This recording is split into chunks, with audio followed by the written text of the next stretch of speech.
Mad Mikey Gaming. G'day all you mad gamers out there, I'm Mad Mikey, and in case you didn't know, I come from the bloody land down under. And in today's gaming news, reactions and opinions, the show where I go around the internet all to the gaming websites, grab all bits of things that jump out of me and bring it to you guys with my reactions and my opinions on the matter. If you're a returning subscriber, don't forget to give the like button a little bit of a press, and don't worry mates, beers out back. If you're new to the channel, don't forget to like, share, subscribe, and welcome all you new guys. First bit in today's gaming news opinions, Resident Evil 7 Gold Edition has been announced and it is going to be coming out in December, but the biggest news about all that is the fact that we are getting the Not a Hero free DLC that we've been waiting so long for, and the last bit of the Season Pass DLC. So Capcom announced the other day that the Gold Edition will come with the full game and all previously released DLC packs, so that's going to include Banned Footage Volume 1 and 2, the extra mode, Bedroom, Nightmare, and Ethan Must Die. And with the last bit of DLC, the end of Zoe, they're going to move forward in the game after the end and just find out what happened to Zoe. You may remember or may remember not running into her during the game and maybe having to make a tough decision. Yes, that's right. And for the big fans that have been waiting so long for the Not a Hero DLC that is going to be featuring Crest Redfield, wait no longer. It's coming out in December. I know it said that originally that it was going to be coming out in June, but obviously Capcom came out and said on a previously released video, mind you, that they didn't feel right about what was actually coming out on there, so they decided to wait until it was ready. It's always the best move in the world. But in reference to these gold editions, I don't know who these are marketed at. It's definitely not the true fans that went out and paid that $100 on day one or $60 in the US and then went out and bought the season pass for an extra $30 or $40 and were waiting a year for all of that. I don't understand this, because I do understand from a sales point that they can come out and say, hey, you're getting the whole big complete collection out here now. They've got all their money from their true fans, so it is good in a way that, yeah, people who may be on the fence about it, but yeah, I'm never really a fan of like these gold editions or Game of the Year editions, because they say it's for the fans, but it's really just for a cash grab. Well, a last second cash grab. Next up in the gaming news, FIFA, which apparently has the weight of the EA world on its shoulders when it comes to performing over on the Nintendo Switch. The supervising producer for FIFA, Andre we'll just call him that, won't we, has given a promising indication to the series' future on the Nintendo Switch. In an interview over at GameSpot, he said, I quote, "I think we are going to see more FIFA on the Switch in the future."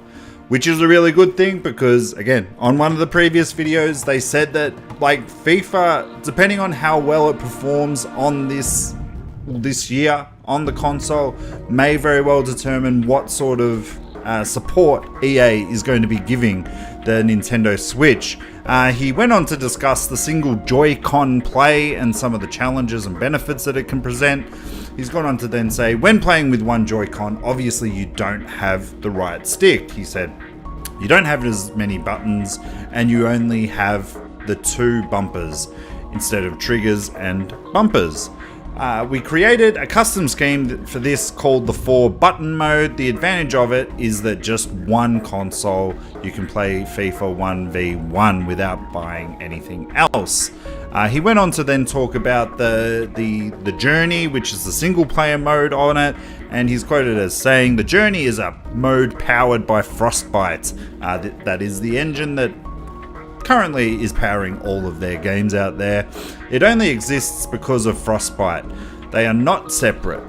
You can't just put it on the Switch without taking the whole Frostbite engine, so because this doesn't have Frostbite, it's not going to have the Journey. Does that mean that you guys are going to be charging a little bit cheaper? He didn't rule out the idea of the future Switch iterations might run on Frostbite, but he did say that Frostbite is a very different beast. Despite these limitations, he believes that this is currently the best portable FIFA we've ever done. Wow. Firstly, guys, it's not a portable. It's got portable capabilities. I don't get it. I understand that they are doing their best to support Nintendo. I know that they see that this Nintendo train is really going well so far. Much more better than what a lot of people have been expecting. I'm talking to you, Pokemon head of. Yeah, that's right. He didn't think it was going to do well, but he apologized. Yeah, look, obviously, Frostbite and all these engines, they have been made in mind for the Xbox One and the PlayStation 4. So, obviously, with this sort of downgraded, different sort of infrastructure on the Nintendo Switch, they're having to adjust a lot of these things.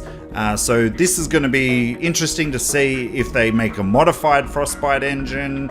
Only time will tell, but I really hope they do, because, you know, I wouldn't mind seeing like the next Dragon Age or the next big RPG that EA bring out from BioWare onto this console, so I can just take it along. So it can sort of be like Persona and all your RPGs on the PS Vita. But leaning on to sort of like infrastructure and whatnot of games.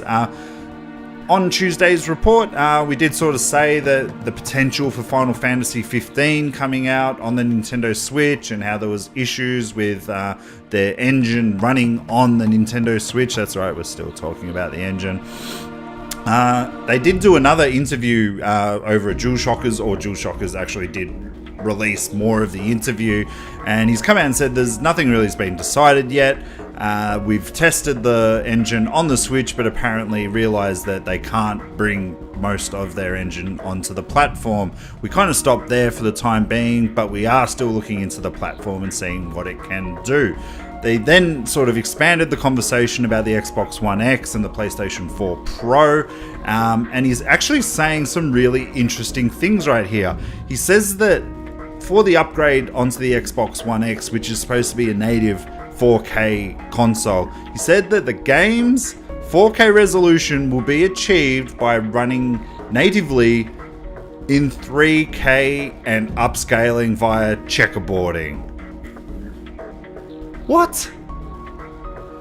You're giving us an actual native 4K console. Stop being lazy, guys. Really. He said this was also the case for the game's PS4 Pro upgrade. So what that tells me is that they're just porting what they've done from the PlayStation 4 Pro onto the Xbox One without giving it any more treatment. That might be why they're actually having some issues over on the PC with bringing this out, because I have sort of heard that they are running into a few issues there. But 4K seems to be an issue with this game at the moment. Well, true 4K anyway. So yeah, that's really weird. The fact that Xbox, it's not really Xbox's fault, obviously. I don't know. It could be like they said with the Nintendo Switch, an issue with the engine. But I find it a bit funny that they're running it at 3K when it's a 4K box. But, you know, who knows? But guys, that's it for today's gaming news, reactions and opinions. Don't forget, if you like today's video, give it a thumbs up, share it with your friends, and, you know, subscribe and ring a ding ding ding ding that notification bell.